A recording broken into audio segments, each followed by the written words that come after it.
I call the member for Forrest. Thank you, Mr Deputy Speaker. The Turnbull Government's continuing economic plan for a stronger economy includes tax relief for hardworking Australians, backing business to invest and create even more jobs, guaranteeing essential services, keeping Australians safe and ensuring that the government lives within its means. For those reasons, there are over 1 million extra jobs now in the economy since the government was first elected. And whether it's the $75 billion infrastructure spend outlined in the budget, the $24.5 billion more being invested in schools right across the country, $24.5 billion more, based on genuine needs. The $78.8 billion in this budget the government is investing in the nation's health system. All really critical parts of our strong economic plan. In my electorate of Forrest and across the southwest, the specific story is one of a once-in-a-generation type of investment, and I'm very proud of this. I've fought hard for my community, and because of this government's strong economic policies, we're in a position to be able to invest in rural and regional areas like my own, in projects like the Bunbury Outer Ring Road.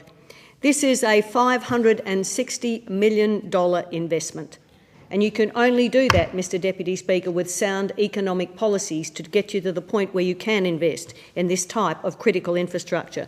The RAC in my state listed this road as critical infrastructure given the amount of traffic that is there and expected in the years ahead. And I fought for this for many years.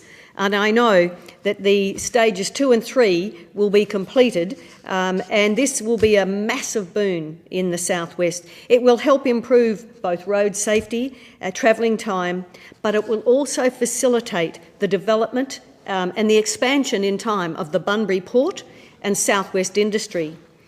And the other project that I'm particularly pleased about is the funding for the Mile Up Wellington water project. Given the drying nature of the southwest of Western Australia, water, as we know, is one of the most precious commodities we have. This project will divert high saline inflows upstream from the Wellington Dam for desalination. It'll improve the quality of the water stored in and released from the dam for agriculture and industry and other purposes. This is a real major project, Mr Deputy Speaker, and one again that I've worked on for some time.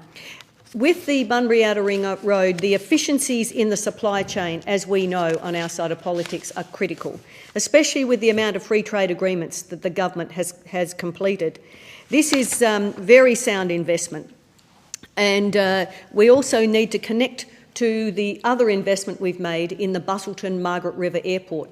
These are a critical part of our freight networks, and we invested nearly $10 million into that airport as well to get it up to international freight standard and to be able to take tourists. Everybody wants to come to the Busselton Margaret River region, but equally the amazing produce that comes out of the region needs to get to the rest of the world as well. So the Mile Up Wellington project will actually create jobs as well. It'll provide economic uplift in what is the underdeveloped Collie River Irrigation District and further onto the broader region. Anyone who understands irrigation actually understands the capabilities of irrigated agriculture. Currently there's just 6,500 hectares of the available 34,600 hectares of the Collie River, Harvey and Marino districts that are irrigated. This project is an industry-led initiative. It will see that saline water from the East Break diverted from the Wellington Dam and into a mine void, and it will be desalinated. A new smaller Burracup weir will be built upstream to enable what is environmentally sound, it's gravity-fed water to be delivered. And the irrigation channels will be replaced with new pressurised pipe networks.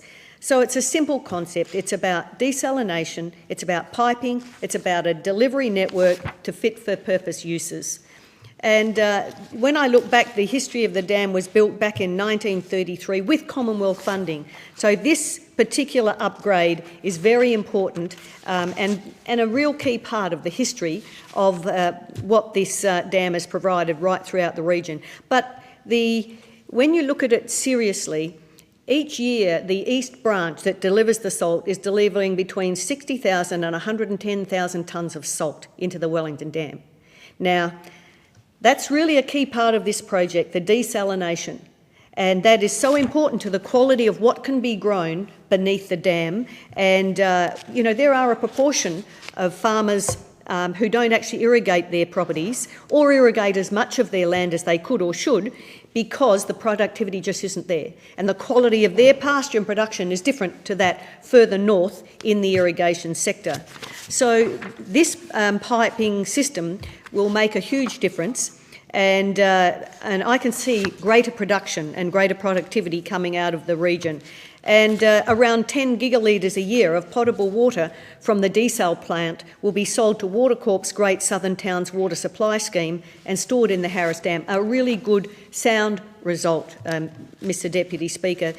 This is a fantastic irrigation system, a series of dams in the hills with water delivered in a gravity-fed pipe and channel system. It's simple, it's effective, it works, it delivers, and we're going to see more development. I think the $190 million between a grant and a concessional loan, it is a very sound investment, Mr Deputy Speaker.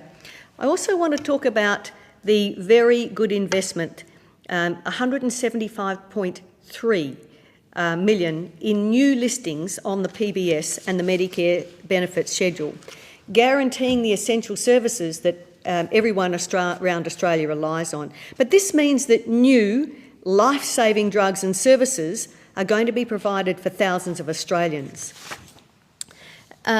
Since October of 2013, when we were elected, 1,741 new or amended PBS items have been or soon will be listed at an overall cost of around $9 billion.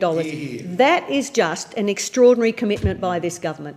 And it shows a dividend of very sound economic management. This means the government is actually averaging 31 new and amended listings a month, approximately one a day. If you're the Australian person out with your family and living wherever you are in Australia, in my rural and regional area, this is fantastic news because it saves lives and gives access. It is that strong economy that allows the government to subsidise life-changing breast cancer medication Kisqali. That would have cost $71,820 a year for that treatment. Now it will be covered by the PBS, so those who really need it most will be able to access it. So this is a life-saving budget. That's what I call it, a life-saving budget. And from November 1 of this year, the Australian government will include two new time-limited items on the Medicare benefits schedule for three-dimensional breast tomosynthesis, often called 3D mammography. The proposed MBS fees for the interim items are $202 for both breasts and $114 for one breast. Approximately 240,000 patients are expected to benefit from the new items each year. As for the existing mammography items on the MBS, which will still be available, the 3D mammography items will be used for diagnostic testing of women where malignancy is suspected, and that's often identified through a screening mammogram. And of course, this is the sort of decision that we can make, Mr Deputy Speaker, through the sound economic dividend. And this is really a critical part of the budget itself.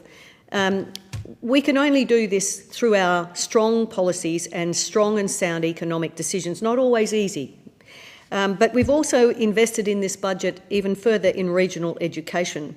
For families in regional areas, there's an additional, as you would know, Mr Deputy Speaker, significant cost when a student has to leave to study in the city. And we saw some dreadful decisions by the previous government where students from what was deemed to be inner and outer regional areas often missed out on any support by the government. And we've done an extensive amount of work and also made some significant changes. So we're going to, even in this budget, there's even more improvements. $152 million for regional access to education packages announced in the 2016 election. And part of this is regional enterprise scholarships, and we're increasing opportunities for students to enjoy education in the city where they need and have to travel. And when we look at pressures, we're going to increase the parental income cut-off for youth allowance. I've worked on youth allowance since coming into this space. And to me, it's an equity of access issue for young people in rural and regional Australia. And I was devastated, as were the families, when Labor made the changes it did during its time in government. So many of our young people could not follow their dreams and pursue their higher education dreams. So we're going to increase the cut-off in the independence criteria from $150,000 to $160,000, plus an additional $10,000 increase to the cut-off for each additional child in the family. And it expected that 75% more regional students will qualify under this criteria for independent youth allowance. That's a great result if you're a young person and a family in rural and regional areas. And I know these measures will be very welcome by families and young people in my electorate. And so it'll go a long way to enabling students, sometimes they're the first in family, to attend university. And a lot of these young people in my part of the world have no choice but to leave home to study. The courses are not available in the regional area. And this pathway, we are focused on this issue. We even reduced the amount of time that a young person can use to qualify for independent youth allowance from 18 months to 14. Now that means just in one single year they can qualify for youth allowance and head off to university in that subsequent year. Now that is just the best news for young people in rural and regional Australia. And you know, they even, I know they have to work when they get away to university. They have a range of other needs. I mean, it's not just the accommodation costs, there's all sorts of additional costs for young people who have no choice but to leave home to study. And these are very sound decisions by the government. And Mr. Deputy Speaker, all of the measures here are not possible unless you have sound economic management and sound policies. The extra, as I said, 1 million jobs that we've seen, achieved ahead of time. That's the dividend from sound economic decisions. And so our record on managing the nation's finances is outstanding, probably over-delivered in a sense.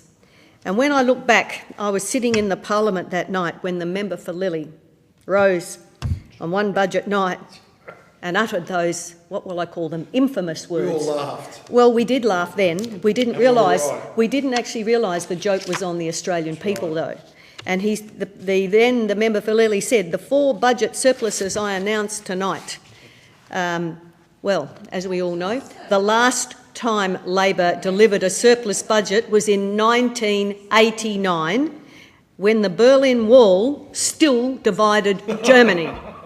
That was the last time a Labor government actually delivered a surplus. Order, thank you. The member will be heard in silence. So, as the Treasurer and the Prime Minister have said, the promises of the opposition cannot be trusted. Cannot be trusted. We saw that with the member for Lilly. That was a promise that was never ever delivered and never was likely to be delivered. And it was just the biggest, it was an amazing hoax. And I can remember how supportive the members of the other side were for this. But we are living as a government within our means. We are continuing to back business to invest and create jobs. We're guaranteeing the essential services that Australians rely on, and the government is keeping Australians safe. We should never ever underestimate the importance in this role, Mr. Deputy Speaker.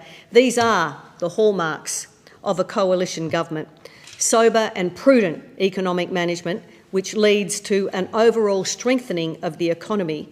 I commend the budget bills to the House.